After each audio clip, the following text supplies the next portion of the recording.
Les ravages de l'alcool sur David Hasselhoff, l'ancien héros d'Alerte à Malibu.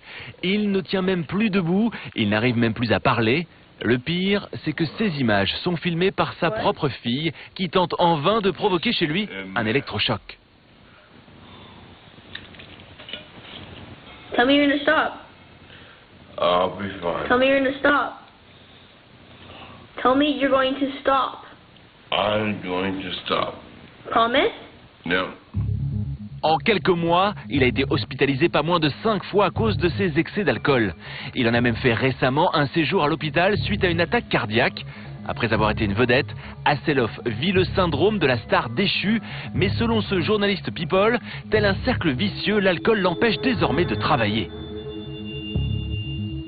Le plan professionnel, c'est fini. Plus personne ne veut bosser avec Hasselhoff. Il est sous un jour sur deux. En tant que producteur, c'est difficile d'imaginer de faire bosser un type pareil. Non seulement Hasselhoff ne travaille plus beaucoup, mais son alcoolisme a précipité son divorce et a ruiné sa vie familiale. Mais pour d'autres, l'alcool est un moyen de faire parler d'eux. D'abord, les starlettes. Paris Hilton, Britney Spears ou encore Lindsay Lohan sont régulièrement photographiés avec la gueule de bois. Mais tout ça semble faire partie d'une vaste stratégie de communication.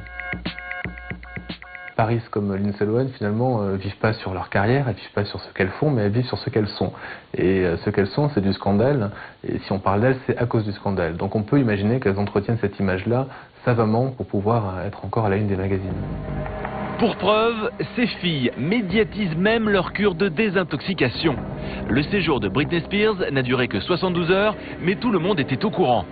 D'autres, comme Nicole Richie et Lindsay Lohan, convoquent même la presse pendant leur cure. Elles sont prêtes à tout pour faire parler d'elles. Regardez ces images, c'est Lindsay Lohan, elle est en traitement et elle ne se cache pas.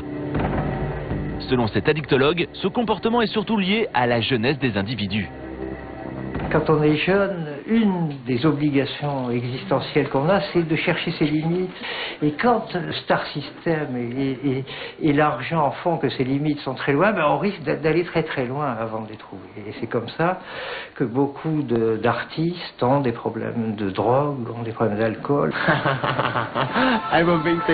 Et outre les starlets, il y a aussi les stars du rock, comme dernièrement Pete Doherty ou Amy Winehouse, qui cultivent la rock'n'roll attitude et remettent l'alcoolisme trash au goût du jour. Je peux avoir un autre verre? On les voit même sur scène complètement ivres, un verre ou une bouteille à la main.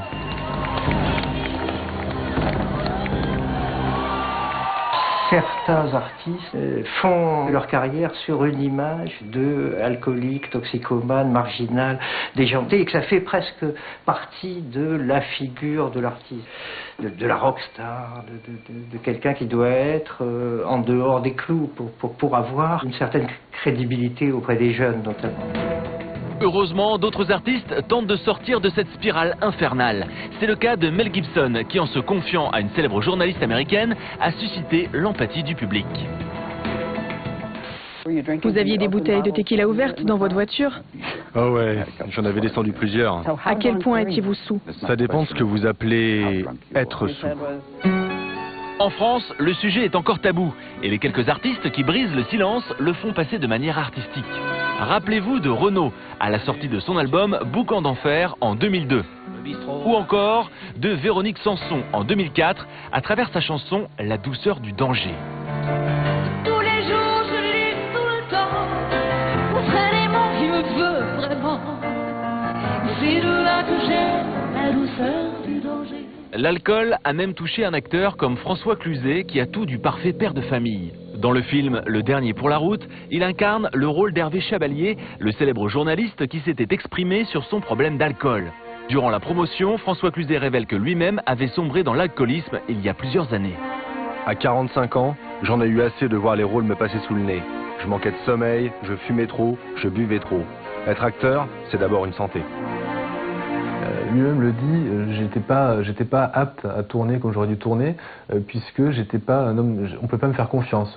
Cet alcoolisme un peu brisé ma carrière, et je n'ai eu que les miettes de Gérard Depardieu et de Daniel Auteuil, puisque on voulait pas faire appel à moi, puisque j'étais finalement un alcoolique. À la naissance de son troisième enfant, il prend conscience qu'il risque de tout perdre et décide de se faire soigner. Depuis, François Cluzet s'est refait une santé, il multiplie les tournages et l'acteur est revenu au top. Il a beaucoup fait